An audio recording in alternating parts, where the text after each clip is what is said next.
Vous avez vu la taille de ces pneumatiques? 2,20 m, c'est les nouveaux 900 de chez Fendt.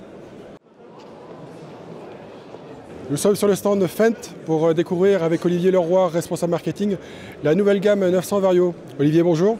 Bonjour Ludovic. Olivier, est-ce que tu peux nous présenter rapidement la nouvelle gamme 900?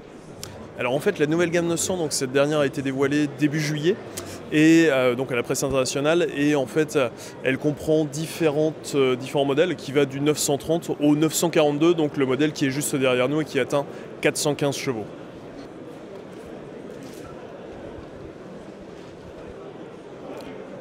Donc Olivier, une nouvelle motorisation sur ce nouveau 900? Alors effectivement, nouvelle motorisation, donc là on est reparti sur du moteur MAN, donc là un moteur MAN de 9 litres de cylindrée. La particularité de ce moteur, c'est son concept qu'on appelle ID, qui en fait correspond à un régime moteur d'utilisation ABC. C'est-à-dire que là, sur cette machine, que l'on a juste derrière nous, un 942 par exemple, on va obtenir le couple max des 1150 tours minutes, là notamment un couple de pratiquement 2000 Nm. L'autre chose intéressante aussi, c'est que ce couple max, on va l'avoir constant de 1150 à 1350 tours minutes. L'objectif très clairement de ça et d'avoir un régime moteur réduit, c'est tout simplement d'optimiser la sobriété. Et pour cause, ce tracteur il a été testé par la DLG et en gros, il a dans sa catégorie obtenu un record de consommation tel qu'on avait pu le présenter sur la grille Technica. Donc en gros, juste pour rappel, dans les 10 premiers tracteurs testés par la DLG comme étant les plus sobres, on retrouve 8 Fendt dedans, dont le 942. Olivier, dis-moi, les pneumatiques sont encore plus gros sur le 900? Alors effectivement, sur des tracteurs de 400 chevaux, l'enjeu essentiel c'est de passer la puissance au sol. À la limite, on pourrait lui faire mettre un moteur avec n'importe quelle puissance, si on ne sait pas la passer au sol, il n'y a aucun intérêt. Alors pour ce faire, on va avoir à disposition différents éléments.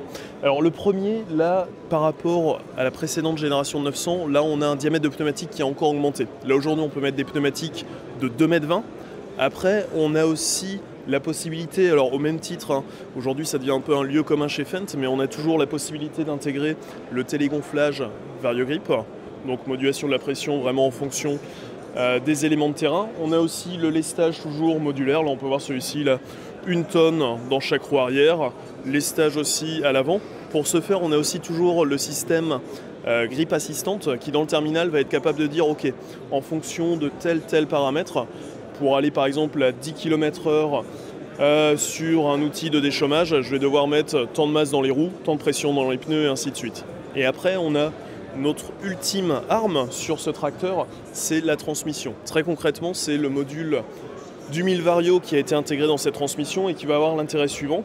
Aujourd'hui, au-delà de dissocier le régime moteur de la vitesse d'avancement, chose qu'on savait faire avec la transmission Vario, on va aussi être à même de dissocier la puissance que l'on passe sur l'essieu arrière de l'essieu avant. D'accord. Donc en fait, c'est devenu vraiment le petit frère du 1000 Vario, quoi. On pourrait le résumer ainsi, effectivement, là le tracteur a aussi pris un peu d'embonpoint par rapport à la précédente génération 900. Là aujourd'hui on est sur un tracteur qui a pris à peu près 1,5 tonne et aussi un peu d'empattement. Là l'objectif tout simplement c'est de pouvoir accueillir des outils encore plus gros. Des pneumatiques de 2,20 m, 1,5 tonne de plus sur la bascule, un tracteur un peu plus long, c'est vraiment une belle bête.